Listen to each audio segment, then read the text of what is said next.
সমস্ত জল্পনা চর্চার অবসান। বিয়েবাড়ির পর আবারও একসঙ্গে দেখা মিলল অ্যাশ এবং জুনিয়র বচ্চনের। বরের হাত ধরে মেয়ের স্কুলের অনুষ্ঠানে এসেছিলেন রাই সুন্দরী।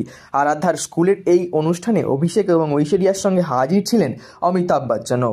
এদিন ঐশ্বরিয়া রাই বচ্চন এবং অভিষেক বচ্চনকে তাদের বিয়ে ভাঙার খবরের মধ্যেই একসঙ্গে দেখা গেল।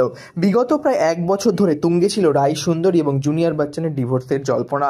কখনো তো আবার এও শোনা গিয়েছিল ঐশ্বরিয়া এবং অভিষেকের বিয়ে ভাঙার নেপথ্যে নাকি নায়কের বিবাহ বহির্ভূত সম্পর্ক রয়েছে।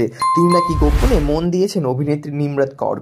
কিন্তু সেগুলো যে স্রেফ জল্পনা বা গুজব ছিল সেটা এদিন তারা স্পষ্ট করে দিলেন, বুঝিয়ে দিলেন একই সঙ্গে আছেন, ঘর ভাঙছে না তাদের। অমিতাভ বচ্চনকে সঙ্গে নিয়ে অভিষেক এবং ঐশ্বরিয়া গিয়েছিলেন আরাধ্যার স্কুলের অনুষ্ঠানে। সেখানে ঐশ্বরিয়াকে ফুলের কাজ করা কালো পোশাকে দেখা যায়। অভিষেককেও স্ত্রীর সঙ্গে টুইনিং করে কালো হুডি পরে এসেছিলেন। অন্যদিকে অমিতাভ পরেছিলেন টিল রঙের স্যুট। শ্বশুরের হাত ধরে যত্ন করে অনুষ্ঠানে নিয়ে আসেন ঐশ্বরিয়া বচ্চন। এরকমই নিত্য নতুন আপডেটের জন্য আমাদের চ্যানেলটি সাবস্ক্রাইব করে আমাদের পাশে থাকুন। ধন্যবাদ।